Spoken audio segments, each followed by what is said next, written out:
Good morning, everyone. Good morning. Good morning. Happy Thursday. Welcome in. What's going on, Kev? Bright and early already.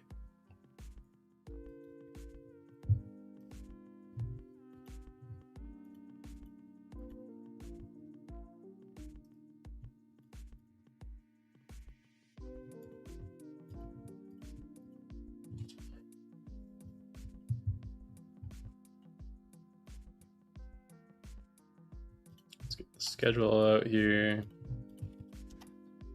Beautiful. We got our IB setups going on for today. Welcome in. What's going on, Summaries? How you doing? We did have PPI this morning, if you didn't know. Funny enough, no movement whatsoever off of this. Pretty sad. All right, let's go ahead and pull up the accounts here. We'll be trading gold most likely today, gold and crude again. Just because they're doing so much better than the regular assets. We'll go the 15-minute for this. Michael, how you doing? I'm all good, bro. Are you? I'm good. So I want to zoom out so you guys can see what we did from last night, really yesterday's session open to today. 8:30 CPI yesterday. We are still trading within the CPI high and low wick that we established yesterday. 24 hours, we've been within the same 200-point range on MNQ. 29,951 down to 29,743. Which I'm imagining once we get through, what's going on, Jimmy? How you doing? Once we get through 30,000 on NQ, it's probably going to be a little bit smoother, but for right now, it's pretty bad. Oops, had it on mute. No worries, Kev.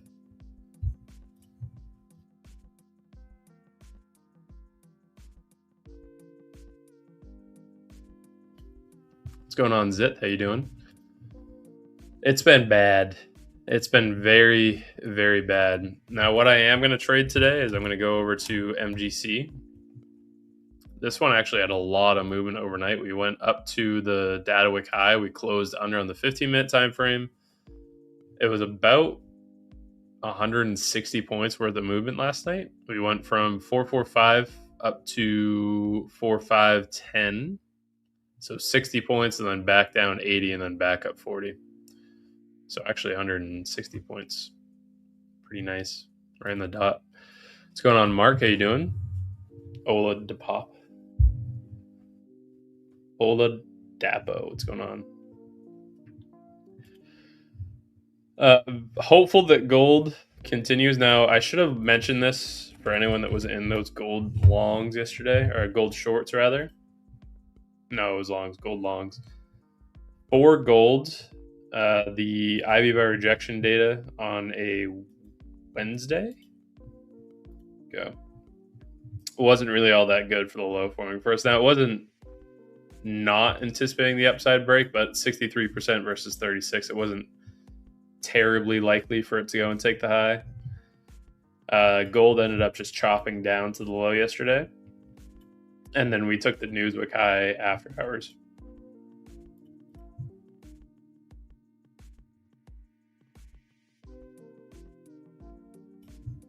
I keep clearing my throat. Crazy. Yeah, this is I don't really have much to say about it this morning. Now, we do have the previous day's high and low. We're much closer to previous day's low in Qs. We're much closer to previous day's high in SPY. They are both gapped up within the first and second bracket. So gap filled by size, 0, and then 2.2, and then 0 to 0.19. We have a very likely chance of going and filling that for today.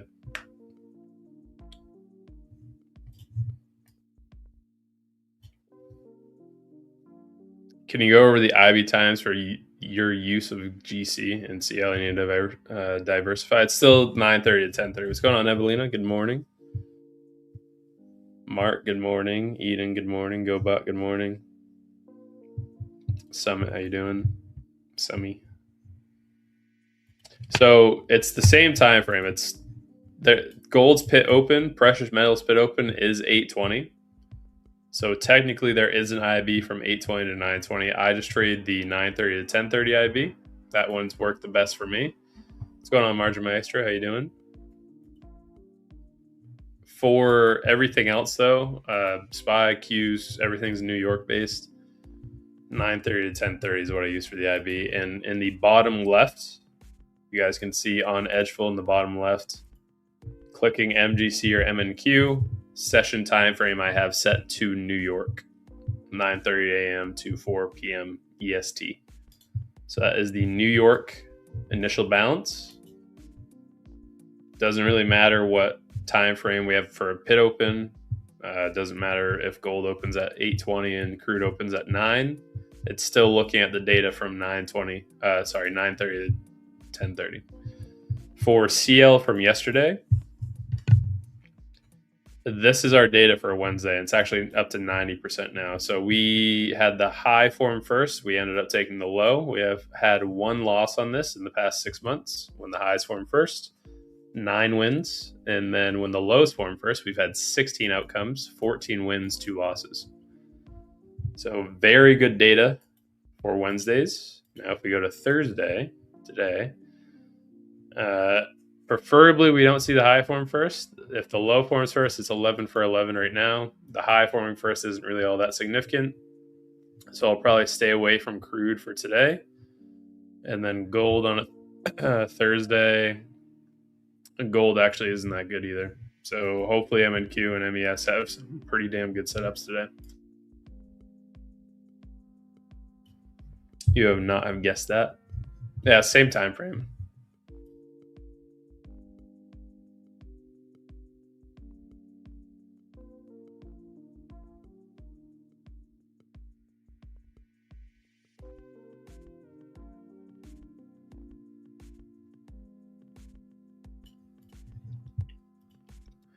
So analysis for open.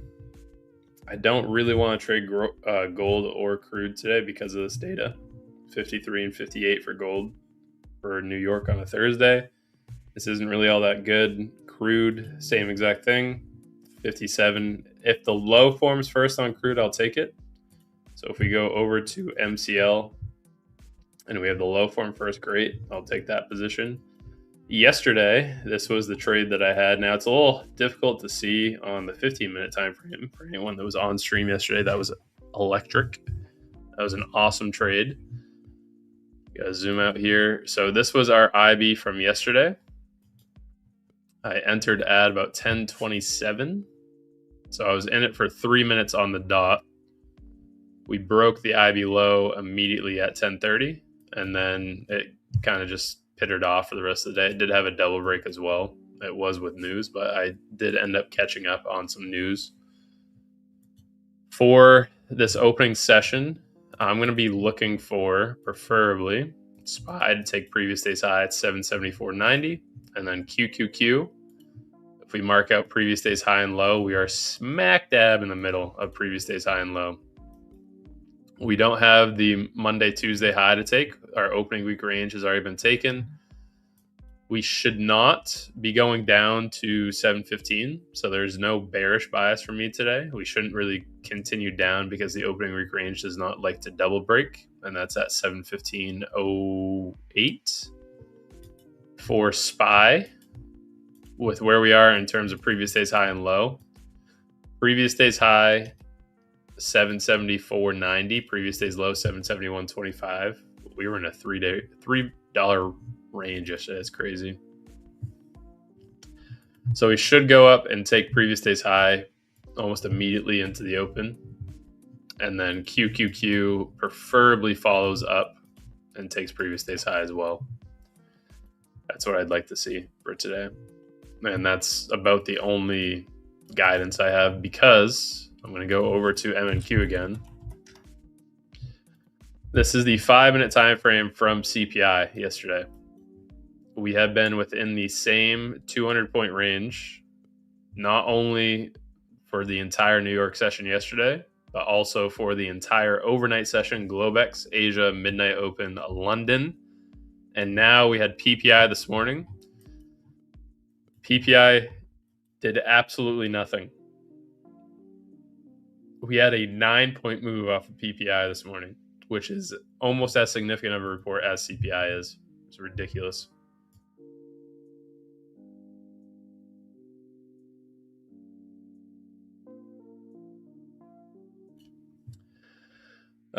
First time seeing Zinc. I got in between a Trump candle and gut profits. Yeah, it was nice. It was very nice. I don't mind Trump.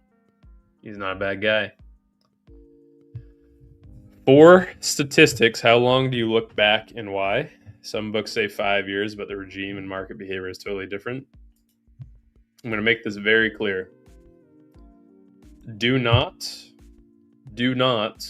be the person that looks back more than 2 years. Is that a big ass jar for water bottle? It is a mason jar. It is a mason jar, yes. Big old mason jar. Not a bad guy.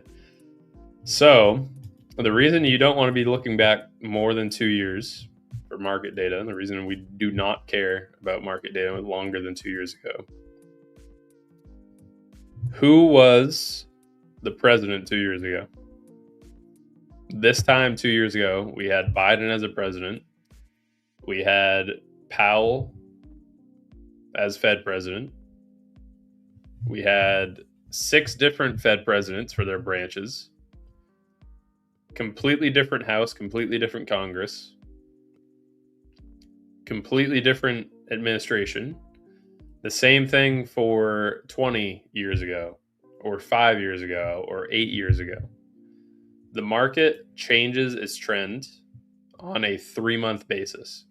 So if you guys haven't seen the show Industry, very accurate in terms of how big hedge funds work and run. They have 1 month that they spend on building an algorithm that will trade that market.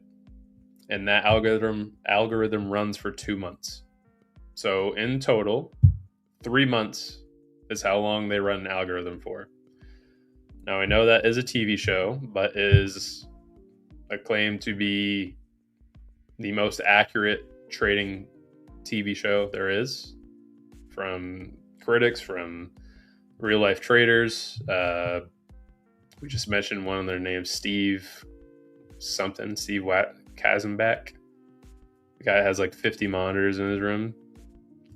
The market changes its trend every 3 months at the latest.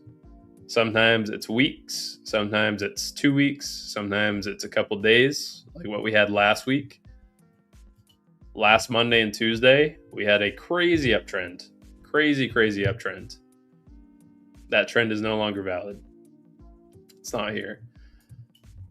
Every 3 months, we shift what we're doing. So for the past 3 months, we've been sideways. The 3 months prior to that, March to June, it was straight up. June to August, we have been perfectly sideways. 3 months before March, January to March, we were sideways, slightly down. September to January, we were sideways. June to September, we were up. March to June, we were up. The trend shifts every 3 months. 3 months is a little too low of a data point for me. There's not enough data collected over the course of 3 months, especially when we're looking at weekdays. 6 months, however, 6 months is more than enough for weekdays. We have 26 weekdays that we have over the course of 6 months. You can do year to date or for the 1 year. I don't really care to. The whole point that I'm making is that the trend shifts very, very often. So for anyone that looks at 5 years worth of data, 2 years worth of data, I had one person respond to a tweet I made yesterday that said they back tested this over 20 years and it's 50-50 on the win rate. Anything you back test longer than really 2 years, I'd argue, is probably going to be pretty damn close to a 50% win rate because of how often the trend shifts. And the overall bias for the market, the overall direction of the market is 50-50. The TV show I was just talking about is Industry. It's on HBO Max. This show. It follows a trading firm in England, I believe. I'm not sure where the firm is. They all have English accents. I'm assuming it's England. Some of them have American accents, but I don't remember where the firm is. But this is about trading on the floor. So it starts off with an intern, with a group of interns. They're making an algorithm to trade the market with real capital that runs for 2 months. They spent a month creating the algorithm. They put it into a book. They give that book to their head intern. They give that to the person that runs the interns. And then they declare whether that is profitable or not. They run it for a little bit. If it's good, great. If not, they lose their internship. It's my first day in the group, so let's win, please. Yes, we will. Hopefully today. Now, I'm not saying that you can't backtest more than 5 years, but if you go and look at every quarter the market has printed, actually, I think I can go to a quarterly basis on here. Yes, I can. 3 months. Can you see every quarter what the trend is? This is a 3-month time frame on the chart going back to 2019. 2019, quarter 1, sideways. Quarter 2, sideways. Quarter 3, bullish. Quarter 4, slightly indecisive. Bullish and then bearish, and then ended up closing slightly flat. And then you can see the trend over the quarter: bullish, bullish, indecisive, bullish, indecisive, bullish, bearish, bearish, indecisive, indecisive. Last quarter, our trend was crazy bullish. This one, kind of indecisive in the bigger picture of things. Quarter before that, indecisive, indecisive, bullish, bullish, indecisive, or slightly bearish. The trend shifts every quarter. Sometimes, and this is also on the M&Q chart, so it's only back tested for while that contract was active. This goes all the way back to 2000, and you can see that we shift, we change the direction, we change what our pace is in the market every 3 months. Do not backtest more than a year to 2 years, because that's not going to help you at all. That will it'll actually do more harm for you than good, because who was, off the top of your head, who was in quarter 1 of 2003 when we had a slight bullish move in the market? Who was the administration and the Fed president and the president at the current time in 2003, quarter 1 of 2003? No one cares. No one knows. Very few people know.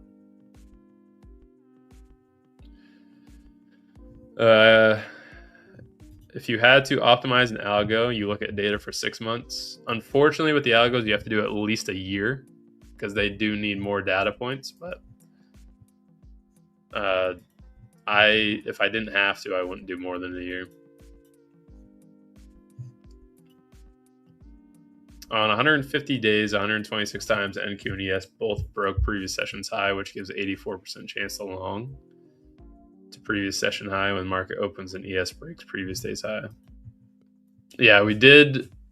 This one is technically an inside bar. We opened 1 cent underneath previous day's high, literally 1 cent, 774.89, and we wicked through previous day's high, which was 774.90. That is what I was looking for into open. So we did take previous day's high. Yes, we should go up on M&Q. The point I was trying to make right before we started this live was this price action has been stuck within CPI's data wick high and low since yesterday. So I'm more opt to play I'm more opt to play MCL or MGC. I'd prefer to play these as opposed to jump into M&Q and SPY. What's your win percentage on the strategy? 70%-ish?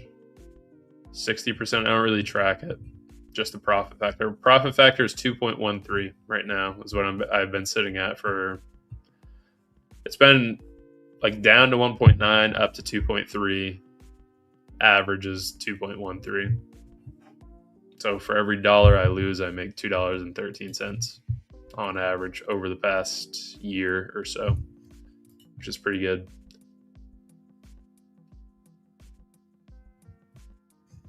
Profit factor is pretty much the only thing that matters. Nothing else in trading is important. Win rate, risk reward, directional bias, profit factor is the only one that you need to look at. So if you see someone that's claiming they have a 90% win rate and then they accidentally show their profit factor being at, let's say, 1.12, that means for every dollar they lose, they make $1.12 back.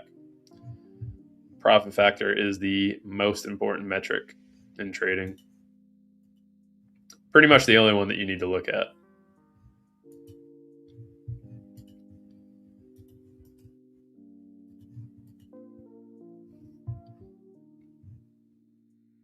The week's almost over. It's insane. Gap fill NQ done. So true. Winning percentage is very misleading stat. Yeah. Yes, it is. Gap fill should have. Yeah. Did we fill it? Not quite yet. Our gap fill on Qs is down to 723.83. Gap fill on SPY is a lot lower. It has taken previous day's high, so when we go over into our inside bar reports, looking at SPY by breakout, we only have an 11% stat that price will go and break previous day's low and high. Look at that reversal. Holy.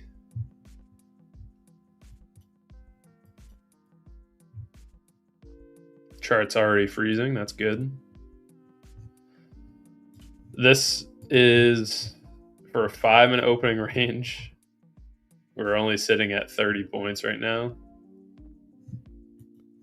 I don't think it's going to be any different than it was for the rest of the last week. I think we're cursed, everyone. Hopefully this is coming up on a close because the quarter is just about to end.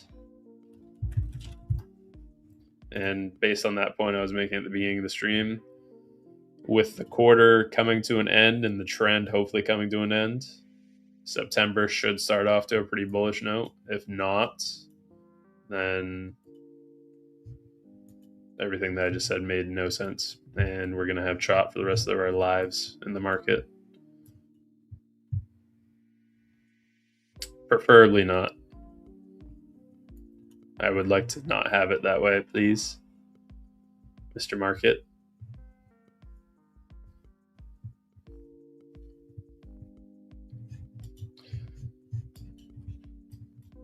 Here comes previous day's high, please.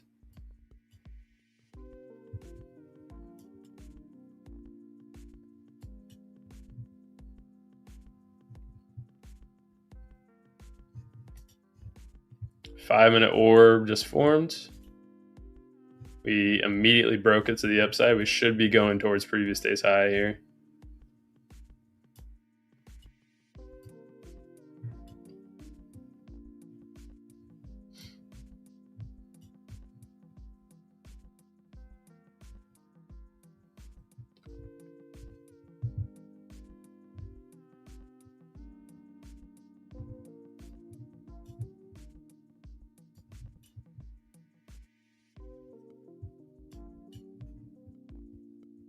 We're actually getting some not so bad directional movement. I'm surprised.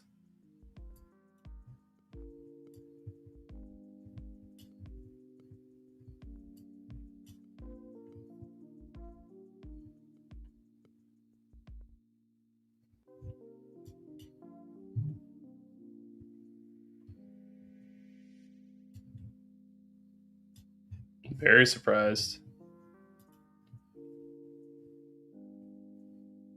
What are we doing? We haven't seen this in weeks. It's been so long. Right up to previous day's high. When it gets near midterms, back to back chop during them. Or back to more chop during them. Oh, God, I hope not. No, thank you.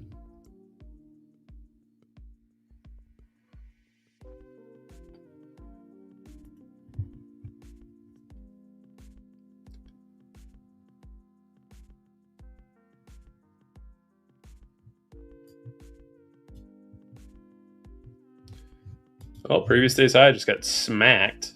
Holy smokes. Did we have an entry anywhere? Even the fair value gap traders didn't look like they have an entry here. Interesting.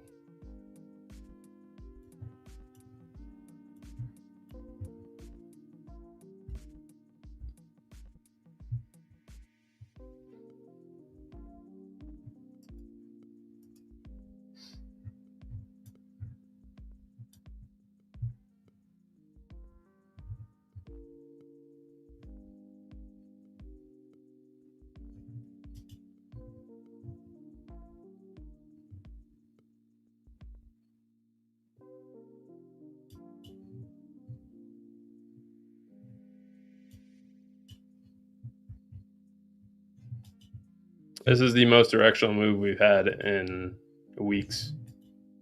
Well, no, sorry, Monday and Tuesday wasn't too bad. YM is the reverse. That was a really good read on previous day's highs. Nicely done.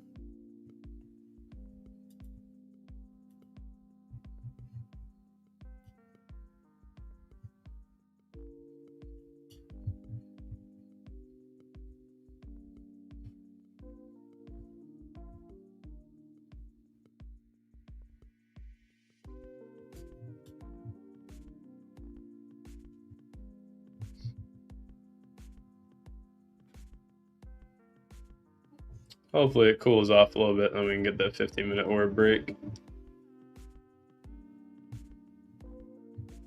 That would be nice.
Five minutes left. No entry, but somehow we will see. Here's how I made 300 trillion trading MQ this morning with my 100% win rate. Straight out of a cannon, I know. It's very aggressive. We haven't had this direction of a move for a long time. I think it's mostly because of... I saw Dell was moving pretty good this morning. SanDisk is up 2%. Actually, Dell's red now. What was it that's moving it then? Tesla's up 1%. SOX is up 3%. NVIDIA's up 0.3%. There's not really that much that's Coinbase. Bull's up 4%. AMD maybe? AMD's up 2.5%. I don't see much that's that bullish. SanDisk is probably the culprit, if I had to guess.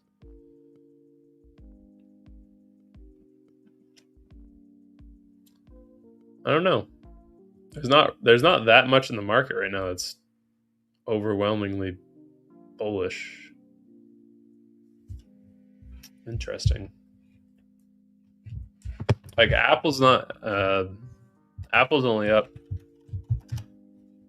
0.7%. It's actually just flipped red to green. Google, Amazon, they're all the same.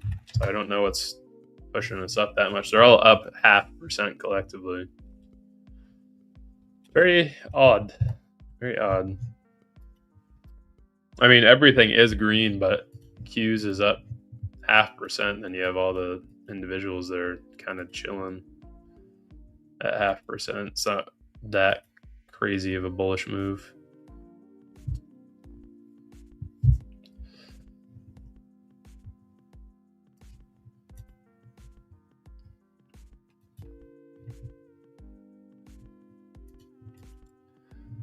Uh, 15-minute orb break, I wouldn't mind playing. We got 3 minutes left on it. If we could come down a little bit more, then I'll get an entry. Previous day's high is off the table. I'm gonna leave previous day's low on the chart because surprising that we didn't fill the gap. We barely missed that gap fill on Qs, but previous day's low, the reason I'm leaving that on is because based on the inside bars by breakout report, previous day's low has a 11% stat to go and hit on Q, SPY, and then 4% on Q. So it's very unlikely that we pivot back down into the open. Very unlikely. 89% stat that gets taken out though. Previous week high up there too. I actually don't look at that for a metric. I probably should.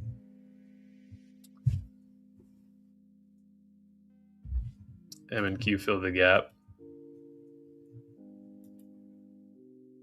And Q didn't by 1 tick. Q's wasn't even close to filling it. Q's was off by like 30 cents. Very interesting. It is the metric that goes until 4, so we could reverse all the way back down.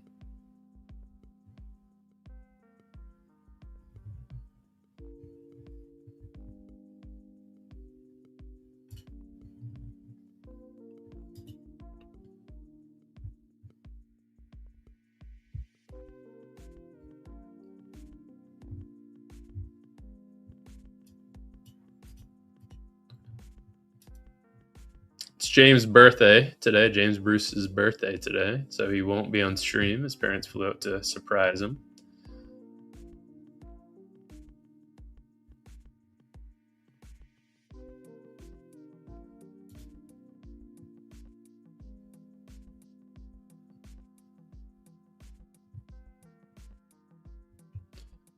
Someone just bought $1,800. Well, 1.8, not 1,800. Sorry, $1.8 million worth of Dell calls.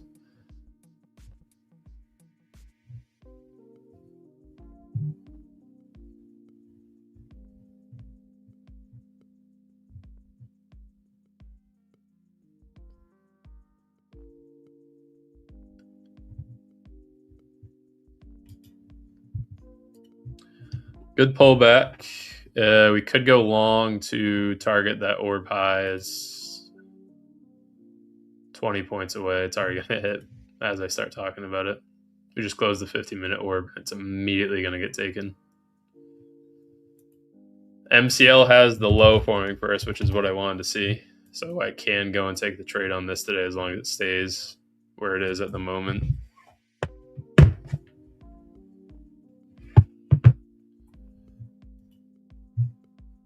We shall see. I'm doing really good with these SanDisk cash geared puts. This is at 1160 now.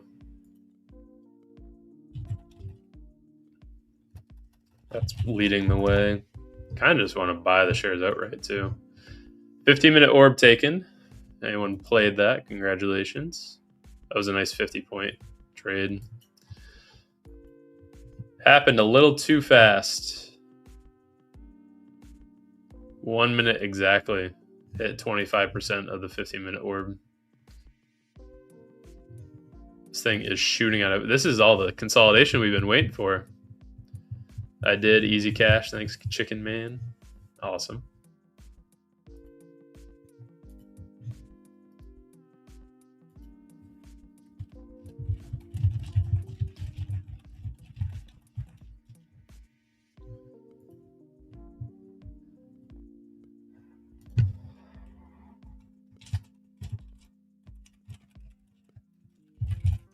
If I get to 50% on that SNXX position today, I'll close it. It's at 25% right now. In the Roth, too. Hopefully I can double that. If I can double it in like the next 2 months just doing cash geared puts, that leapfrogs me a year. That'd be nice. So Zinc, you're saying that if NQ comes back down and fill it, MQ should fill? Yeah, I highly doubt we're going to pivot. I do not expect us to pivot down, but what I'm saying is there's only a 4% stat that we go and take previous day's low. That 15-minute orb was our entry to get long. It's 110 points now from that retest. 15-minute orb on the 15-minute chart. Yes, there you go. That is just straight up right now. What we do have as well, we almost had it today. We almost had the 3 consecutive 5-minute candles, which means if we do print 3 consecutive 5-minute candles, I have this report that I just built under edgeful AI. It has a 87.5% stat that we continue bullish. All 3 opening candles were the same color. So over the past year, 6 months actually.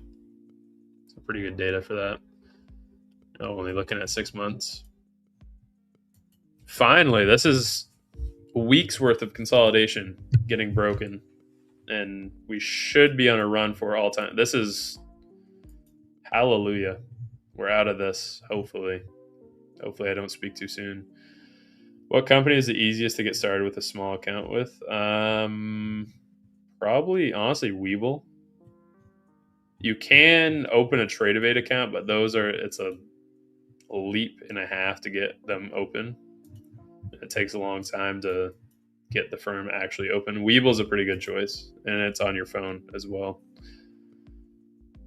Looks like today is a good day after a couple of weeks of trash BA. Yeah, this is going to be difficult if it doesn't pull back, though. Hopefully it does give us a nice little entry. Give us a dip, please. If it doesn't, I'm not too worried. The reports, I'll look at this week's worth of data. This thing is just ripping, face ripping. I'm a little regretful that I didn't scale in. You saw a guy holding 7 micros to all-time highs from 27,500. It's been 2 weeks or something. He's still holding. Damn. Good for him. We are pushing. That's for sure. Gold's actually kind of crap in the bed right now. This isn't doing too hot.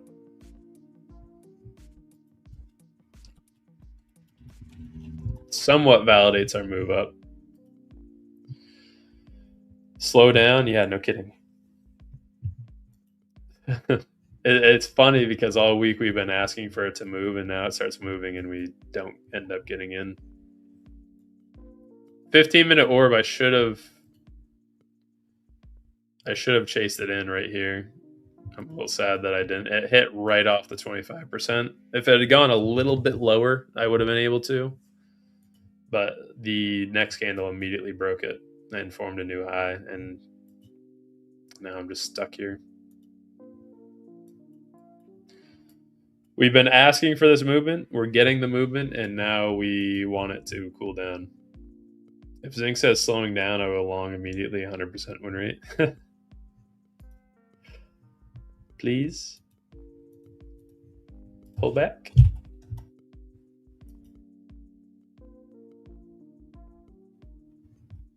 back down a little bit.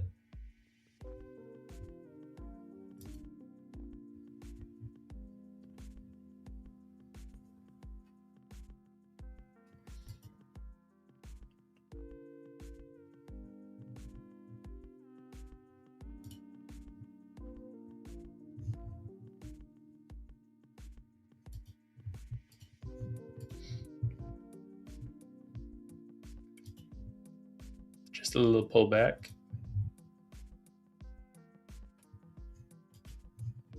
That's not quite enough. 5-minute double break is off the table for today. That 5-minute orb double break, definitely not going to happen. If it does somehow happen, then we have some news coming out. There's no way that it's just going to fall on its own. SanDisk, 38%. SanDisk is pushing. Almost time for me to close that. Nice. SNXX, we covered this last Friday for anyone that remembers. I have been trading this somewhat religiously every day now. I added in at 950 on Friday. So this is a leverage version of SanDisk. Last Friday, I added in at 950. So as it was dropping, now we're getting this pivot. It's up $2.50. So like 28% from my ad. And it's 2x leverage to SanDisk. Which this, I may just add outright. This should, I know we don't really cover TA on individual stocks, but for anyone that likes options, SanDisk should very well pivot all the way back up to 2,000. So like a $600 move per share right now from where it is. It should very well pivot back up there with the volume we have coming in post earnings. It's post liquidation of Leopold as well. And then we just had an article from Citadel. Funny enough, they definitely orchestrated that whole thing. We just had an article from Citadel come out that said they're expecting buyers to step back into leverage positions.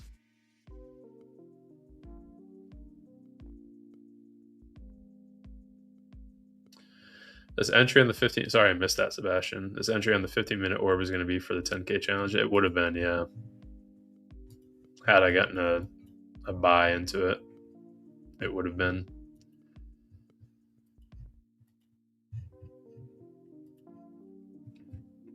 I know there's probably not that many people in here that trade options or trade individual shares, but if you do, this is I think this for the next quarter at least, or really it might be much faster than a quarter as well. This could happen within like just a few weeks.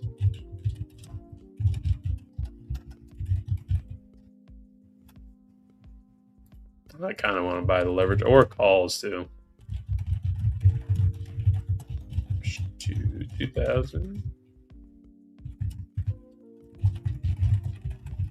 Because this is a significant lagger to MU was a big one that Michael Burry was short on, and then Leopold was also long on. MU only down 300, and this is pivoting right back up to where it should have been. Dell's not as strong, but it's still, this is over all-time highs. This didn't have as strong of a pullback. That's why I'm saying it's not as strong. This should lead the way for the market as well. Same thing with Intel. And the reason I'm covering this is because it should give us our bias for QQQ heading up, because Qs is made up of all of these tickers. Very heavy in AI right now. AMD is lagging, and then NVIDIA is also lagging, but these two are coiling up for a rather explosive move, I believe. So I like the addition on those.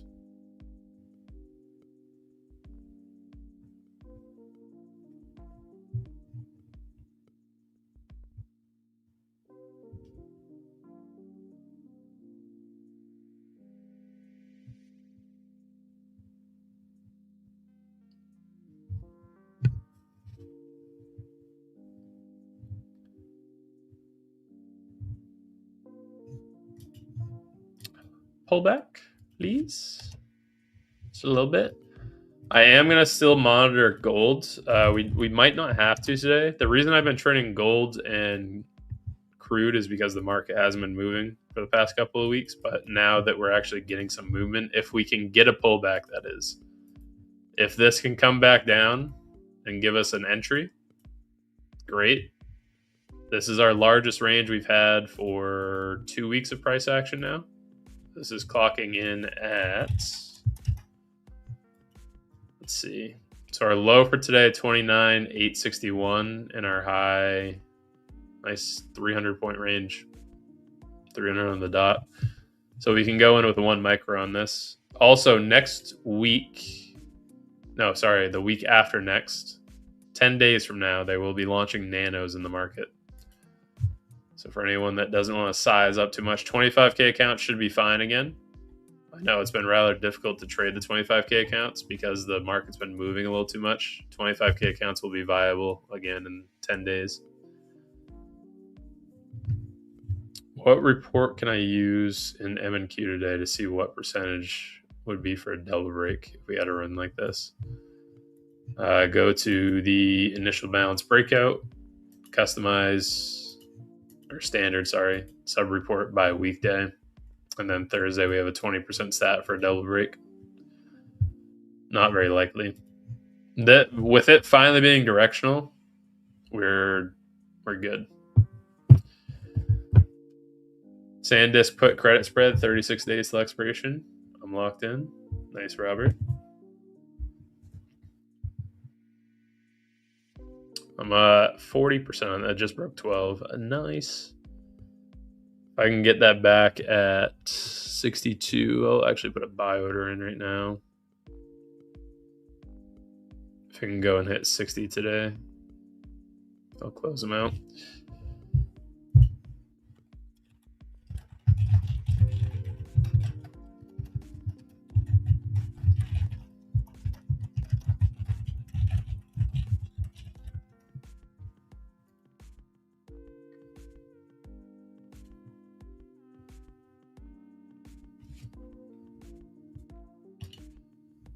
VIX is at 14. Yeah, can you guys believe Leopold got liquidated with the VIX sub 20? Poor guy. VIX, when he got liquidated, it barely broke over 20. It was at 21. VIX is below 14. Volatility is out the window. It should come back up coming into midterms as well. But not all that significant for us to look at. MCL, we may be able to go and trade. It did just form a new low. So I don't really want to take a short on that actually would make sense because the market's pushing like crazy, but the stats for MCL going to take a short on a Thursday is not really that good, 57%.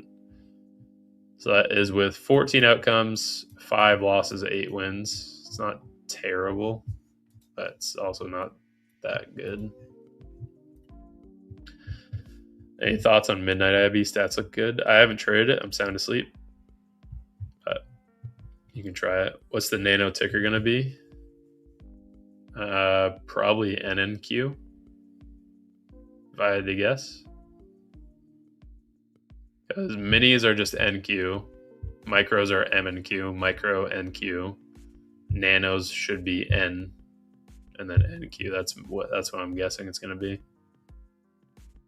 Nano NQ. You can trade 100 contracts, which makes perfect sense because who's going to be trading 100 nanos when you can just go and buy 10 micros, which is the same as just going and buying 1 mini. So for anyone that is discouraged that you can only buy 100 of those, that's scalable perfectly. You might even be 50. You're not supposed to buy a large quantity of nanos. That's not the point. You're supposed to be able to go and buy like 6 nanos, 5 or 6 nanos, so you can get half the risk on NQ or MNQ. Does edgeful have AI tokens? Yeah, but it's 300,000 a month. I highly doubt you're using all those. I mean, I use the AI a decent bit, and I still have like 280,000, 290,000 for the month. It's for the algos as well. API, algos. It's also free. It's also free to use. You don't have to go and buy them. It refreshes every month.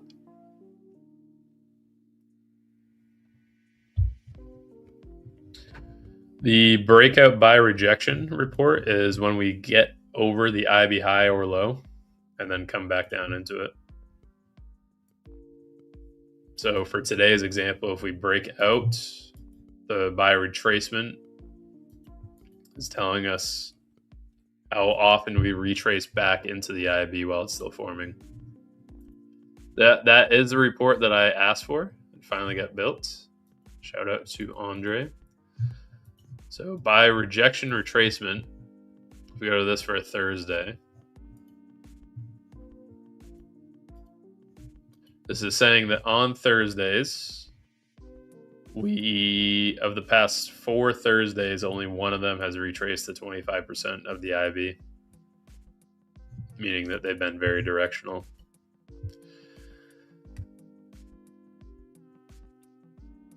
I'm going to set profit targets at every tick with 100 nanos. Well, that 100 nanos is the same as trading 1 mini.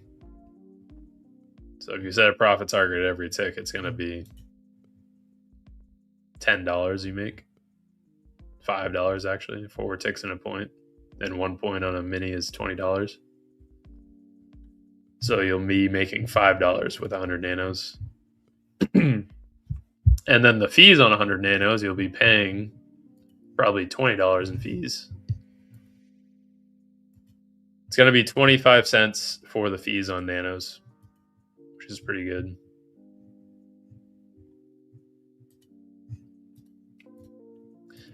Also, for anyone in here that likes prop firms, we got Lucid with, I think, a 40% off sale again. Or is it still 30?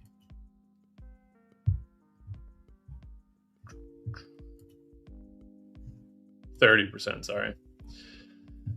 Tradeify still has their sale for the month at 40% with an overlap on the bundles. So if you want to get up to 25 accounts on Tradeify, you can use the 5 account bundles, and that counts as 5 separate purchases.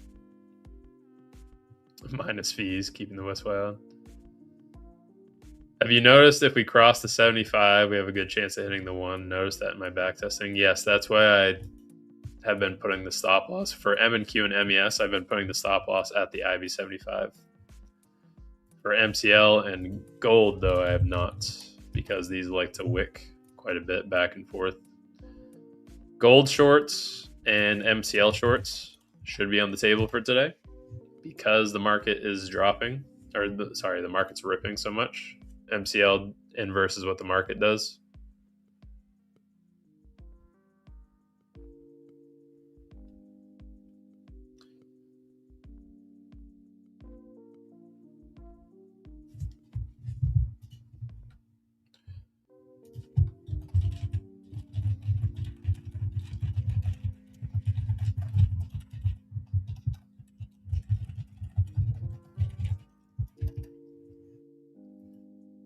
Your entry would be the 50 if we can get down there today. Yeah.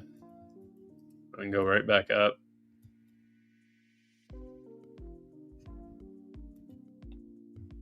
Is that round trip or one way? Round trip. Micros have half of the fees. Sorry, one way, Kyle. One way, 25 cents one way for nanos. Full round trip on nanos, the fees are going to be like probably 50 to 55 cents. One NQ is $5. One micro is $1.80, and the nanos on their website said 25 cents, so it should be for one way. You guys can go to CME Group. I think it's /nanos. August 24th. It is 20 cents per tick on a, yeah, there you go. I was right. NNQ, NES, N2K, NDAO. Nano ES, Nano NQ, Nano YM, and or Nano IWM, Nano 2K, and Nano DAO. This is YM. So, instead of $5 per point, it's going to be 50 cents. It's 1/10 of whatever a micro is. They did say frequently asked questions, I think. Let's see. How many contracts will be listed?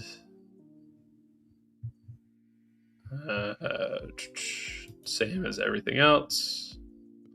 I think the max that you can get is 100. There you go. What are the fees? Okay, fees are... Gosh, they make you go down a rabbit hole and a half, don't they? Fee schedule effective August 24th. Let's see. Oh, it's going to make me look. I have it pulled up. It's just in Microsoft Office. It is going to be for a nano. Oh, that's actually not very good. Ooh, $2. $2 for crude. $2.25 for... Oh, that's awful. $2 for a nano crude and $2.25 for a nano gold. Oof. That sucks.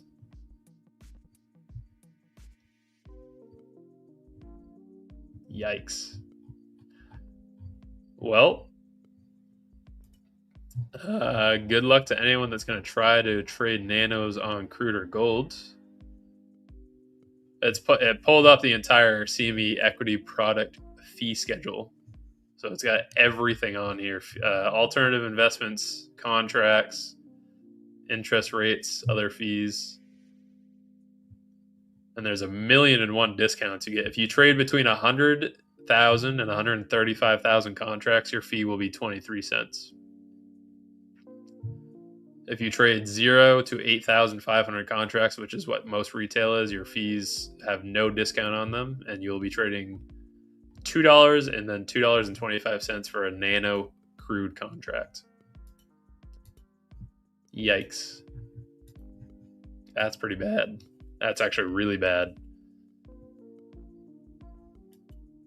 One MGC, it's 10 points per point. So that means it's $1 per point on gold. Gold usually moves like 10 points. You're going to lose 20%. So if you trade gold during New York with one nano contract, you're going to lose 20% of your profit to fees. Yikes. That's pretty bad. It's actually really bad. I did not expect them to be that high. The buy rejection keeping the West Wild is after the IB forms, yes, but this is a new report, buy rejection retracement. So it tells us how often does the IB pull back. There's no video for it quite yet, but it measures how often the price pulls back against your entry before the IB breaks. Or before the IBs form, before 10:30. The buy rejection is the one that I usually use. It's one I always have on stream. Thursday, low form first. We have a 72% stat. Thank God the high didn't form first. Look at that. 45. 11, 5 wins, 5 losses. We have a pretty good stat to go and take the high for today. Price is moving directionally that way as well. We got 20 minutes. Can I comment on Magnus full porting? He's playing the numbers. He's playing the numbers associated with it, which works. Works longer term. Only for prop firms, though. If you do that with your personal account, you're going to get fried. Prop firms work because they cost 1/10 the amount to get a payout, a max payout. Some of them are even less. Tradeify cost 1/20th with their best account. So theoretically, you could blow 25K growths with Tradeify and still be profitable if you get one payout on the 21st. Because the accounts are with the bundle, they come out to be like $53.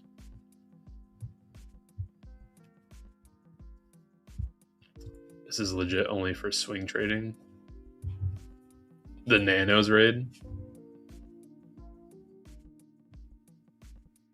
Can you explain how previous days New York gaps from? Can you explain about the New York gaps from previous day and how to trade it? Today we barely missed the gap fill. We missed it by 8 points. Typically, that's just an additional draw. It's not something that you can go and trade. Previous day's gap fill by size, we had a 93% chance to go and fill it today, and we did not. So this is invalidated for a short bias. But it's not a trade that you go and take. It's finally some directional price action. Yeah, nice early calls on Microsoft 50. I saw those.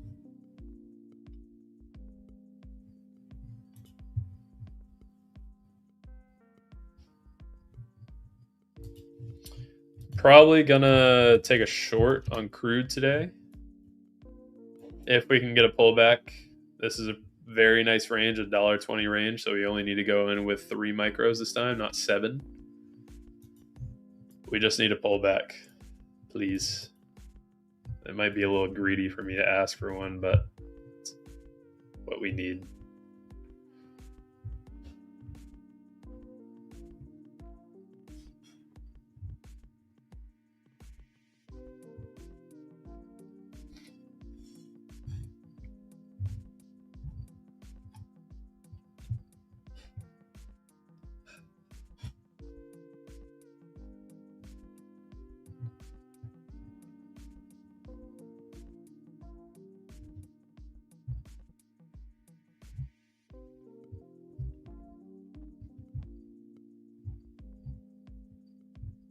I'm sad. It's not going to pull back.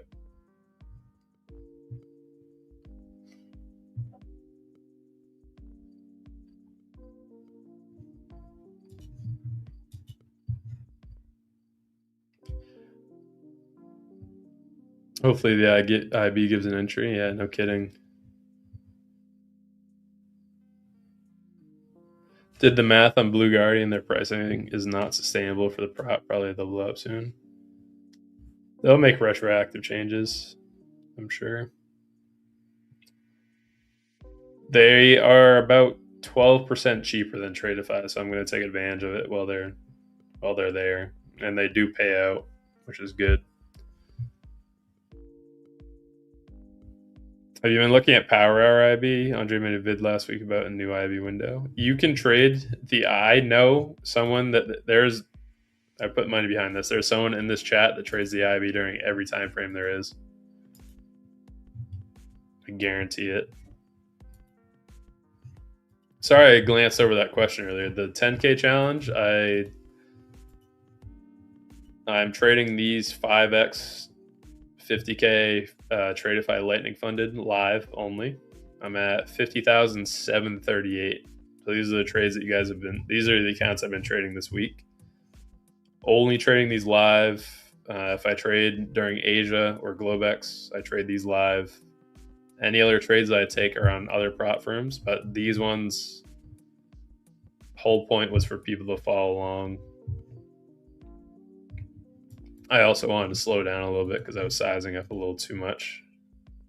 Lost more money than I would have liked because I started scaling. And I started scaling into a market that has been relatively choppy. So if this can get a pullback to the 50, crude's probably looking like the more favored entry. If there's no pullback on MNQ or MES, then there's no entry for us today. If crude gets a pullback, I will hop in on that. Same with gold too. These can get a pullback to 50%. I'll take a short there. I know the data's not that great for crude for a Thursday. High form first, IVR rejection on a Thursday. 57% stats going to take the low. It's not great, but because the market is pushing the way it is, if we don't get a pullback and M&Q just continues to rip up, crude is going to dump because crude inverses crude in the dollar inverse whatever the market's doing. So if the market is pushing up aggressively, crude in the dollar will go down aggressively. If the market is dropping aggressively, crude in the dollar will go up aggressively. The VIX is not a countermeasure to the market. The VIX just measures volatility, and it's saying that volatility is not really existent right now. Which, if we go to the 24-hour time frame, you can see why. We have barely moved. Volatility, if you guys want to see what volatility is, volatility is when Trump cancels tariffs on a random Wednesday in April, and the market moves up 13% in one day. That's volatility. And then the next day you retrace down 6%. And then the day after that, you retrace back up 5%. And then you rip up 40% for the summer. That is volatility. That's when the VIX will be trading at, which April, when we had all those tariffs and issues with tariffs. This is what the VIX was doing. It was spiking all the way up to 29. During those tariffs, actually, we spiked all the way up to 60. That is volatility. And you can see, so it was April 8th. You can see that even with the 13% up day on Qs, VIX went up 32% with QQQ in the market. And that's because volatility was so high. So do not make the mistake of thinking the VIX countermeasures what the market's doing, because it does not. It just measures the volatility. How aggressive is the market moving? If it's moving super fast in one direction, the VIX will counter that with volatility. If it's moving super sideways, the VIX is going to be down at 14 like it is right now. MGC doesn't look bad. Yeah, MGC, if it can hold, I'm not going to front run it this early. It's still 10 minutes to go. If it can hold where it is right now, I'm going to take a short to IB low. Something like that's for today. That will be my trade for today. 10 points, which is nice. So 2 micros as well going with. That example that I was just saying for nanos, by the way, if you're going to trade nanos, do not do it on gold. If you trade one, it doesn't even need to be 1 nano. If you trade 10 nanos, you're going to pay $20 in fees as opposed to just buying 1 micro and paying $3 on gold or MGC. Disgusting that it's $2 per nano contract on gold.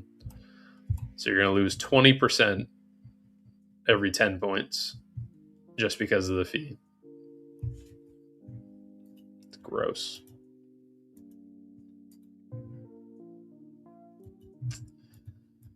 If MCL can get a pull back up, I'll go with that too. Gold just needs to hold where it is right now. And then I'll go and take it. Going long on gold? No, I'm going to go short. Unless QQQ can get a pullback to the 50, I'll go long on Qs. If not, then I'm going to take a short on crude, or I'm going to take a short on gold.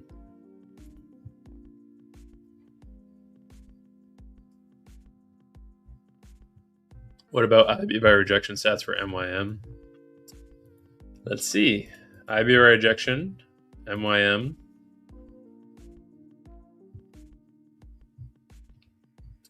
There are your stats for a Thursday. Pretty good. 69 and 66. 12 occurrences, 3 losses, 8 wins for the low forming first, which I'm assuming that's the case for today. 9 wins, 3 losses, and then 1 no break. Not too bad. Keep pulling back up, crude. Just a little bit more.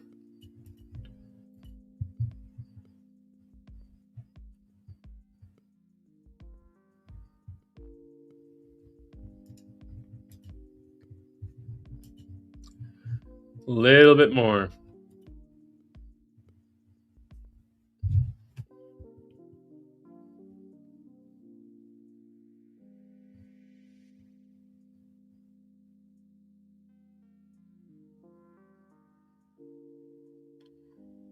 Gold is down 1%. NVDA is up 0.8. Microsoft's... I forgot about Microsoft. Maybe that's what's leading us up today. Microsoft is back over 500. It pivoted up $12 from the low yesterday. So that's probably what pushes... That's most likely what's pushing us as much as we are right now on MNQ. Forgot about Microsoft. Limit by IB75 on ES? No.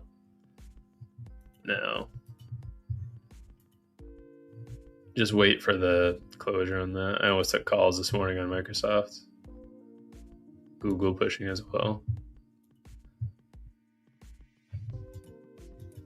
It's not pushing terribly fast, but it's pretty reliable for the overall move on Qs.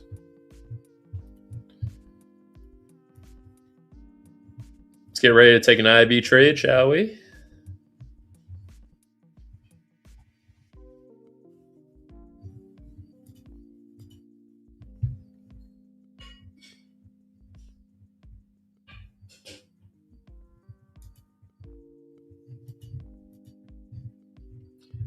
I'm getting tempted to front run it a little bit on gold. Of course, it drops down 5 points in a 1 minute candle. MCL short looks good. If it can pull up a little bit more, a little tiny bit more, 80.72. I'll actually put the order in for that right now. 7 minutes is fine. I thought I learned my lesson from yesterday. So it's going to be 80.72 for an entry. There's our high, low, 80.72, 80.74, 73, right in the middle, 80.73. Low is 65, 64, depending on where I get an entry. So we do not need to go in with 7 today. We can go in with 3, though. I'll put the order in right there on the buy stop at the top. So that will be if I can do the math in my head, 64 cents. 128, 200 just about. Right? 192 minus fees. How often do I wait for 10:30? Always wait for 10:30 on MNQ. So I put the short order in. 80.73 is what I'm going to try to get in at. I'm going to do it with 3. That's 64 cents. It's $1 a point per micro contract. So $192 risk reward.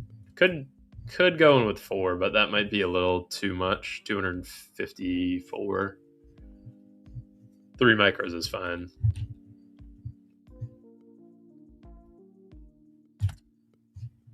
Hopefully it gives us a fill. Short 3 MCL at 80.73. To fill.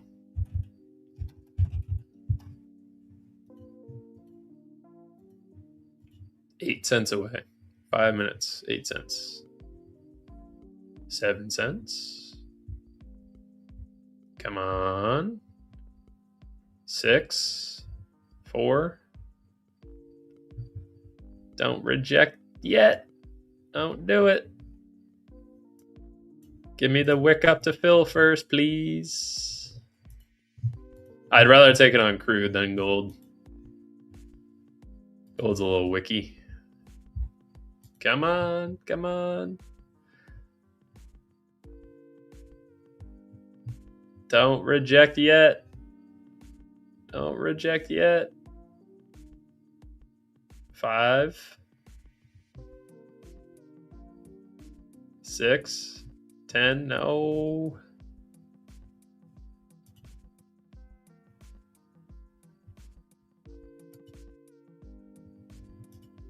Come on, please.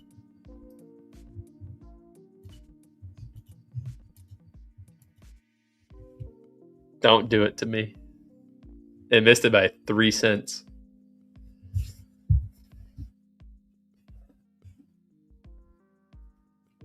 Don't reject yet, I beg.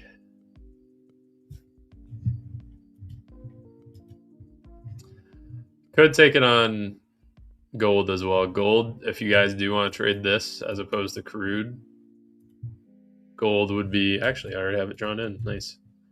That would be the trade on gold right there. VWAP doing me dirty. Yeah, I probably should have just jumped in down there.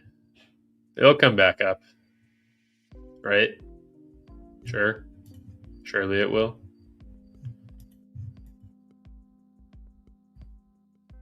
Surely it will. Come on. New York VWAP's there, that's why. 9 cents. Right at 10:30, it's gonna jump up like it did yesterday, and then immediately gonna take the TP because Trump's gonna tweet. It's gonna happen again. Flag. It is a little bull flaggish, yes, but I'm gonna play the IB. God. There we go. We're in. All right, TP at the low. 80.09. Stop loss at IBI. 2 minutes early. Market's still ripping up, so it should end up playing out fine. So this is what I'm in right now.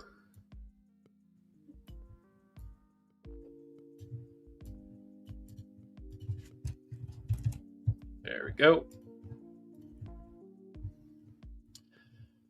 The stats for crude look good. They're not great, but I guess if I were just playing the stats 57 versus 35, it's not terrific. But because crude inverse is what the market does. So if the market is going down, crude goes up. If the market's going up, crude goes down. Because we were going up so directionally right now and so strong on MNQ, that's why I'm also playing shorts on crude. They very rarely go in the same direction because they're so tied against each other. The exact reasoning behind it, and this isn't me trying to further validate the trade or anything, this is just what I've noticed with crude in general. If crude goes up, expenses go up for the Mag 7 and everything, that because oil's in everything. So transportation costs, plastics, shoes, even. I know it's a really weird one to throw out, but shoes everyone uses. Clothes, anything that's polyester has oil in it. Sunglasses. Oil is in pretty much everything. So if the market goes up, oil typically goes down. We also, for anyone that's trading the IB high right now in MNQ, that is just about to break.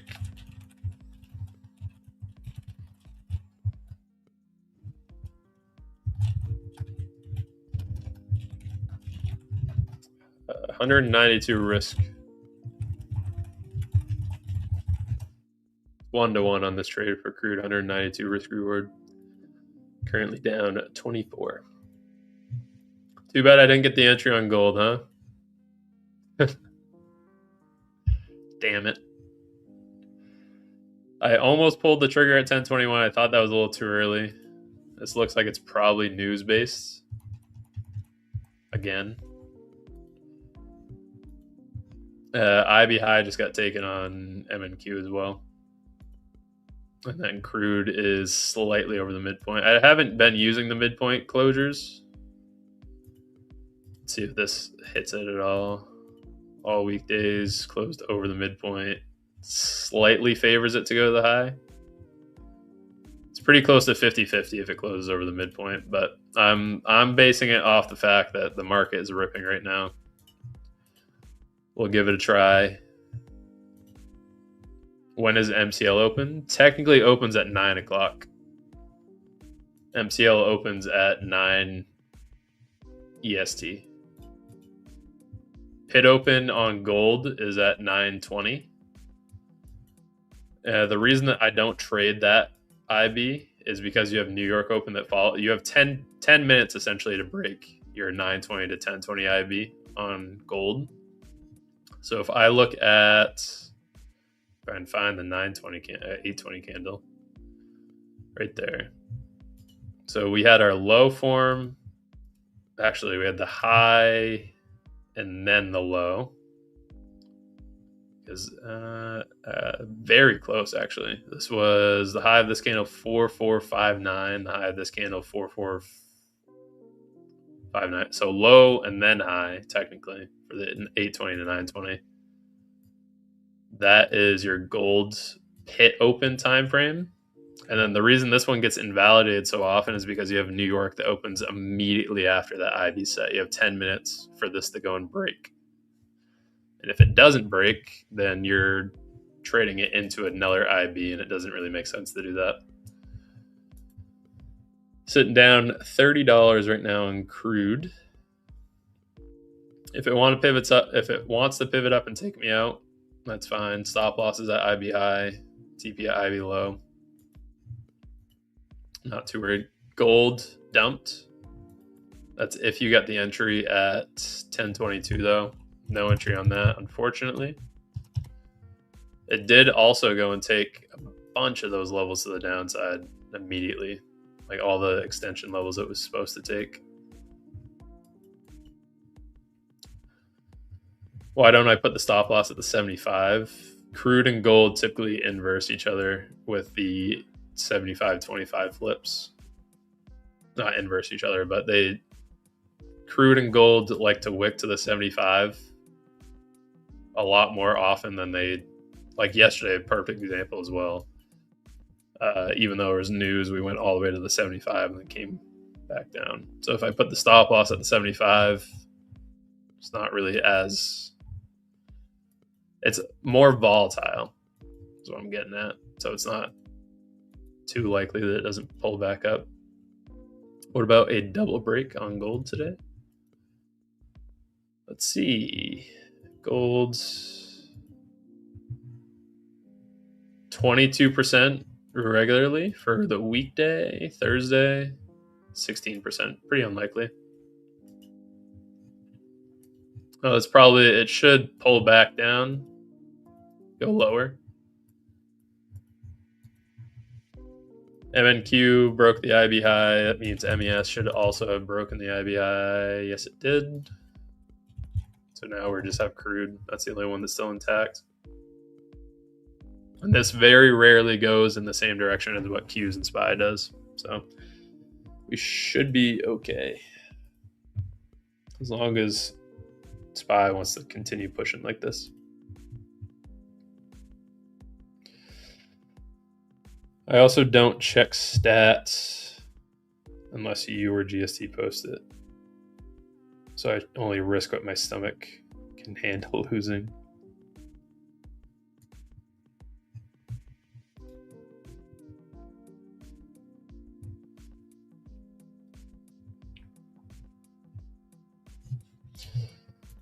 Sitting at -42. Give me a nice, I can't draw on this chart. It kind of stinks. I wish I could. Give me a nice, I'm going to get rid of that arrow. Give me a nice pullback all the way down to the low. Better yet, have Trump come out and tweet again for me. Send it down to 79. This is crazy on M&Q. All those weeks, all those days where we showed up and did absolutely nothing with the market, and then we miss it because of the 15-minute orb break. Had I taken that 15-minute orb, that was right. Where is it? That 15-minute orb retest was right there. That was our best possible entry for today.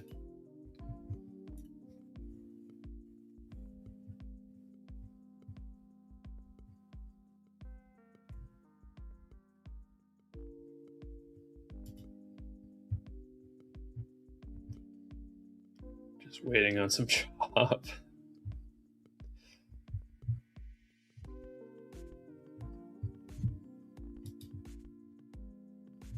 The reason I don't have the crude chart pulled up is because when I enter trades, I have the stop loss set, right? And I have the stop loss and the TP set.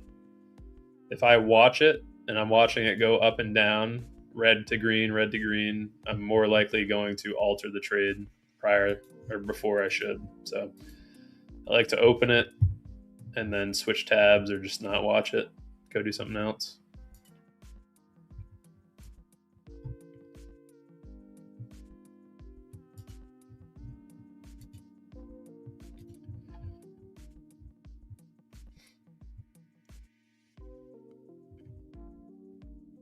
This is a rip and a half on the market today. What the heck?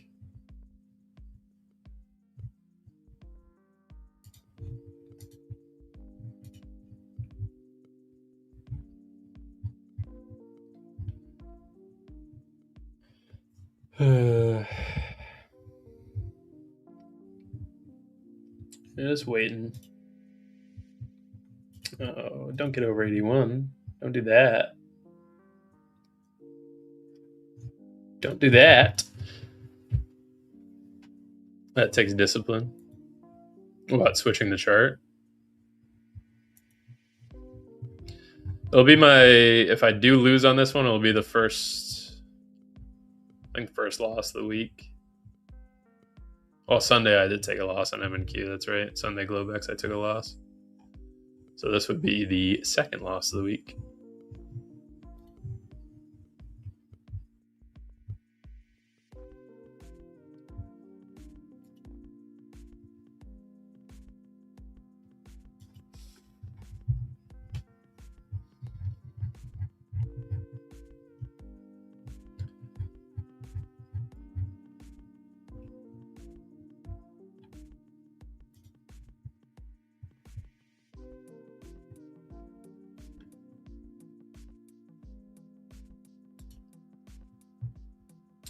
Maybe I don't understand the setup, but wouldn't today be a good trade on M&Q as MEF as it pulls back halfway to the high?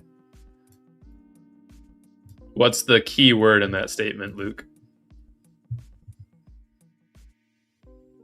If.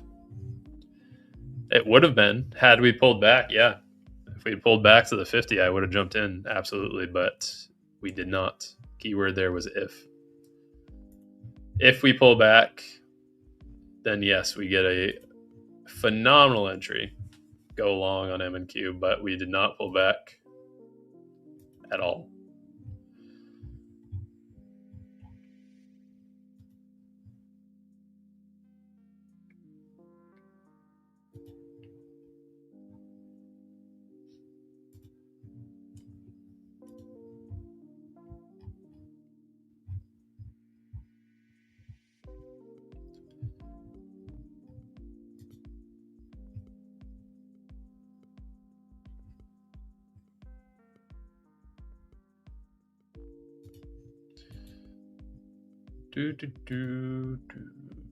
See, if I was watching it right there, if I was a lesser trader, if I was watching it, I would see a big old green bar like that, probably be spooked out of the trade.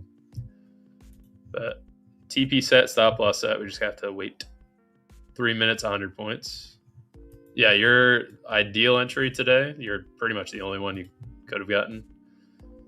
15-minute orb retest or long directly into the open with some kind of inverse fair value gap or something. When do you want or need to pull back? Any of that would have done. Any pullback during that entire move would have done, which we did not do.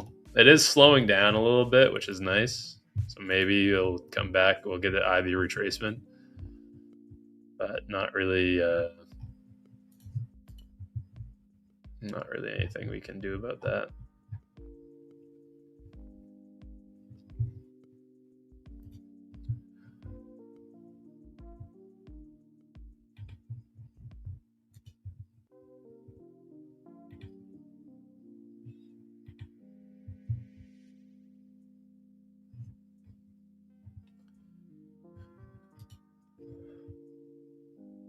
Back over 81 again. Not ideal.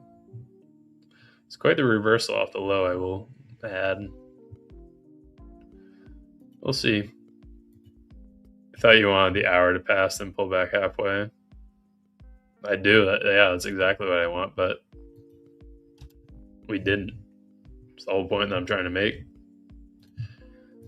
The hour has passed and we did not pull back to the 50%. I wanted it to come down, and then that's our entry to go long. Did MCL hit 75% of the nose? If it holds below that, it should be a good sign. It did hit 75%, yeah.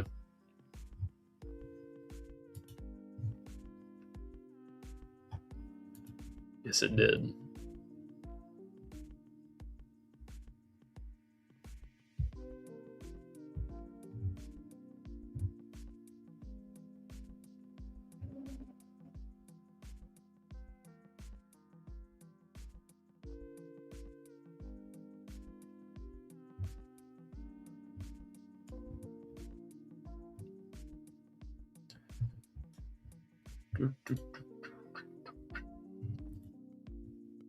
It's rejecting 81 repeatedly, which is nice. Psych levels on crude are every dollar, mind you. Been doing decently well with those as well.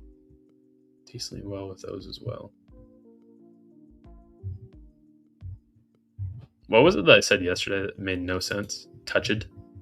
They touched that level.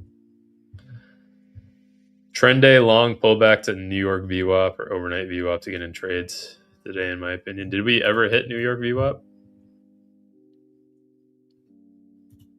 From, I mean, like the third 1 minute candle, maybe. But I believe we put the anchored VWAP on the New York Open. Yeah, even the 15-minute orb, you didn't have an entry. Look at gold. It's at the 50 again. It's already broken the IB though, so there's no, you wouldn't be taking an additional entry on that. IB low got taken right at 10:30. So your reasoning to enter that trade would be targeting the IB low. If the IB low is already taken, there's no additional entry. You know, wait for it to pull back up to the 50 and then go back in.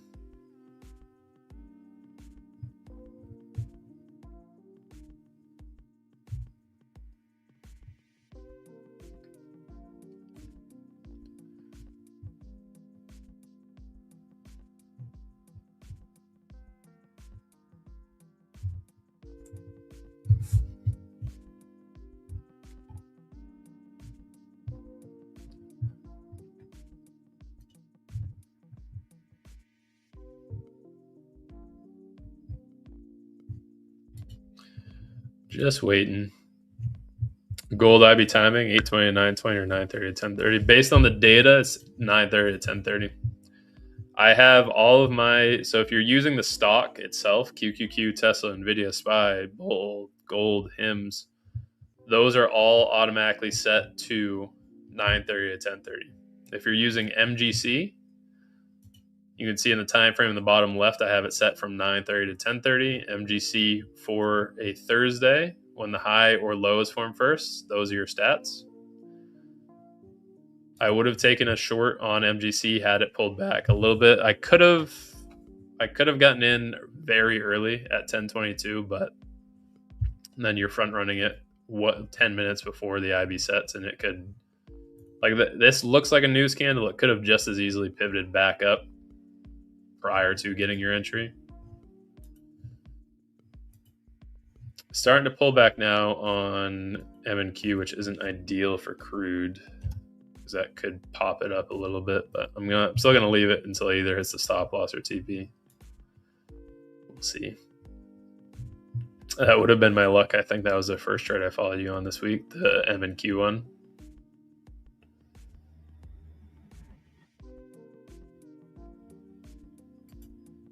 If MCL hits 25%, I think it might stay in profit then. If the data is where price much less likely. Whatever it wants to do, it's going to do. I'm in the trade. There's nothing. I mean, I could close it early. Take the $100 loss right now. I'm going to leave it. MGC is probably going to pivot up all the way as well. unless there's just one very harsh down candle coming up. But I have noticed these trades, almost every trade that I've had this week, aside from the one yesterday that was 1 minute, almost every trade I've had this week, Monday, Tuesday, minus yesterday, has broken after 11 o'clock, after we've gotten off stream.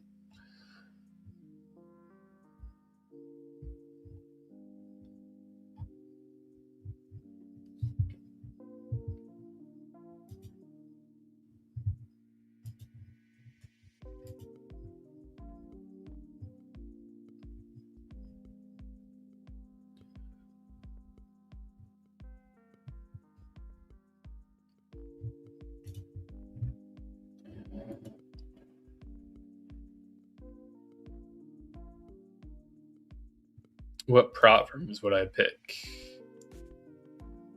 My top choice is always going to be Lucid.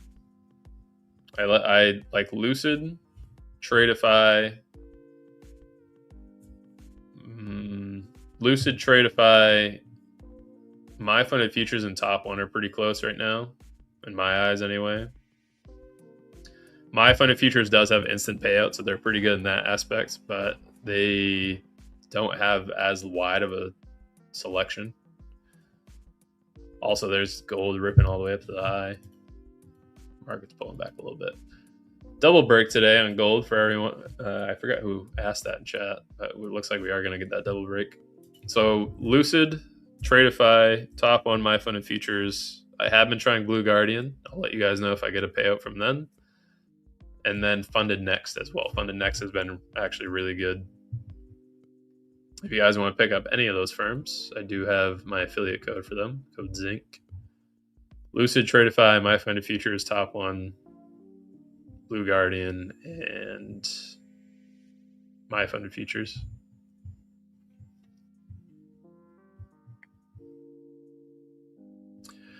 Citadel is up 62% on Nebius Group, Nebius, since buying Leopold's position 2 weeks ago. If Leopold had held his position, he would be break even to slightly green, but he got stopped out due to leverage.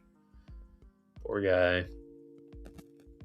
Ooh, new high day on... Nice. New high day on SanDisk. I'm at 48% on that. Beautiful. They can go a little bit higher than I can get filled out. 81.10. Stop going that way, crude. It's 20 cents off. Let's take a knife from here.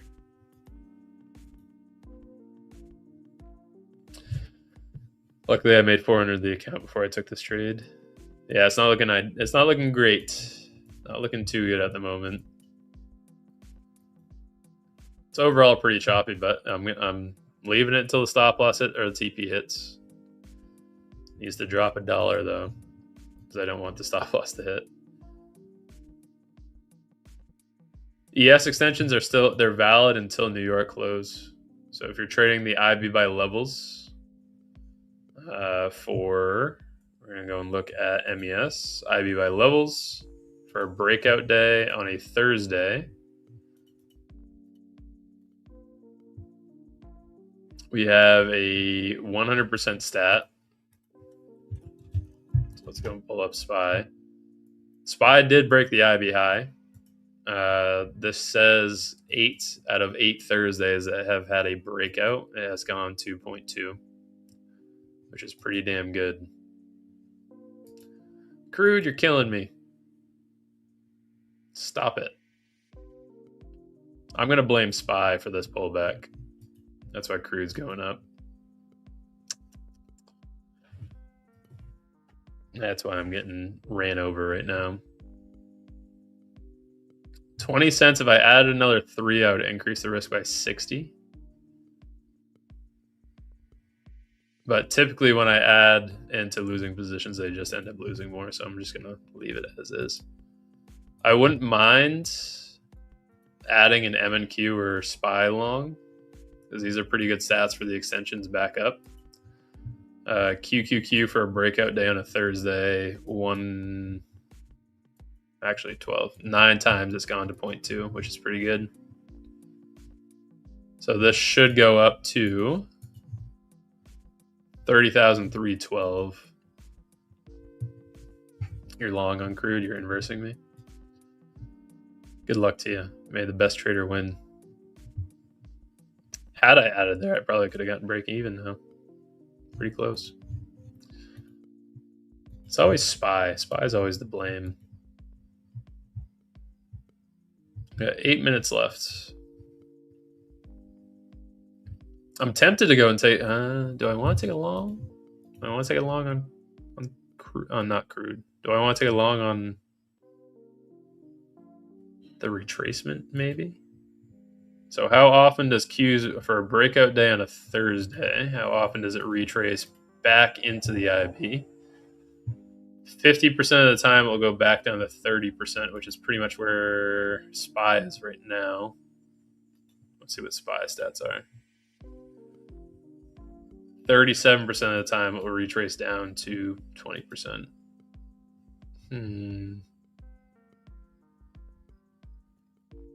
Could take a long and target up 2.2. What would that be on MES?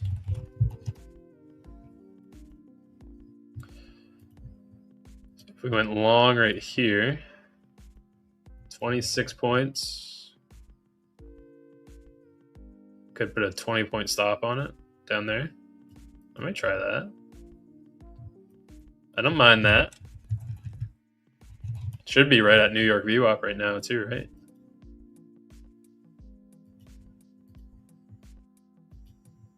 Almost. The two reports I'm using, so it's a buy retracement. How often does SPY retrace back down to the IB on a breakout day? And then IB by levels for breakouts on SPY. Saying that 8 out of 8 Thursdays that we've had a breakout, SPY has continued up to 0.2 standard deviation. If we go to all weekdays, 88% of the time. So 52 occurrences, we've had a breakout. 46 times it's continued up. I don't mind that. Crude's probably going to go and take the high. I don't think this is looking all that good. I've seen crazier things. I am tempted to try that. Put a 20-point stop on it. It doesn't even need to be 20 points, honestly. You could put 15, risk 150 to make 50 points, 250, risk 150 to make 250. I might take it.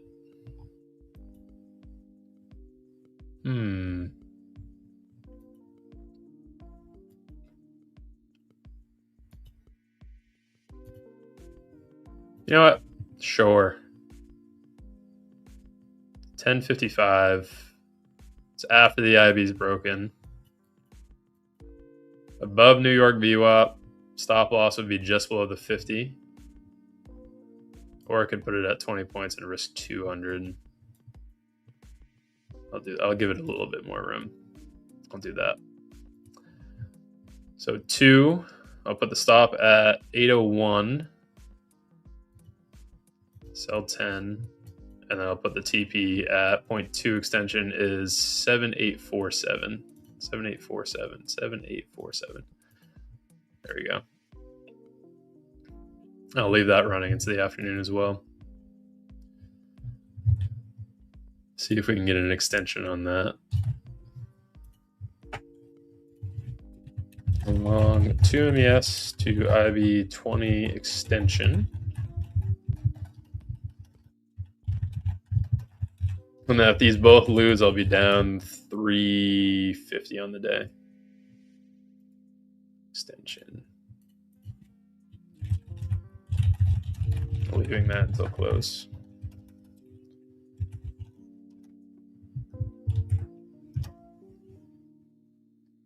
We'll see how that wants to treat me for the day. You're long 10? No, I'm long 2. It's copy trade over 5 accounts. So it's 2 MES, not 10. And that should right off New York VWAP as well. We'll see if we get an aggressive bounce from there. That was my first ever trade on MCL. I erased all my gains and brought my account negative. Sorry about that, Carl. I'm still in it right now. Any breakout report on golds? Been starting to look at GEX. Unfortunately, there's a big magnet at IB high.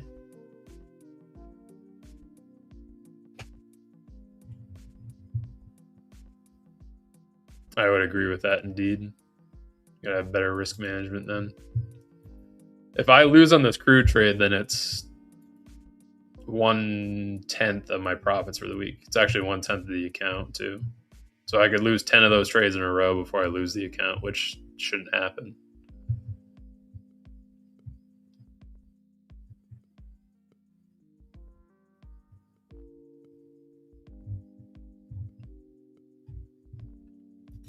Got 3 minutes left in the stream.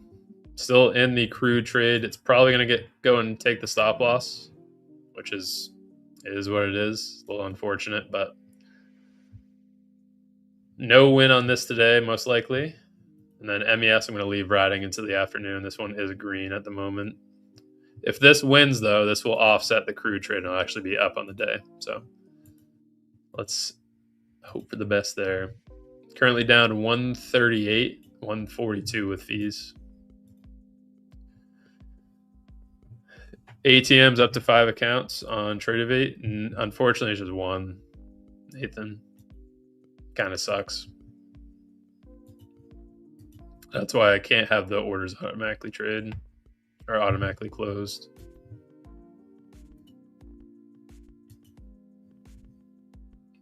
Did you take 10 cons? No, I took 2. It's copy traded over the 5 accounts, so it's 2 per account on 5 accounts. That's how you copy trade on Tradeovate. I don't know. Maybe they'll both work out.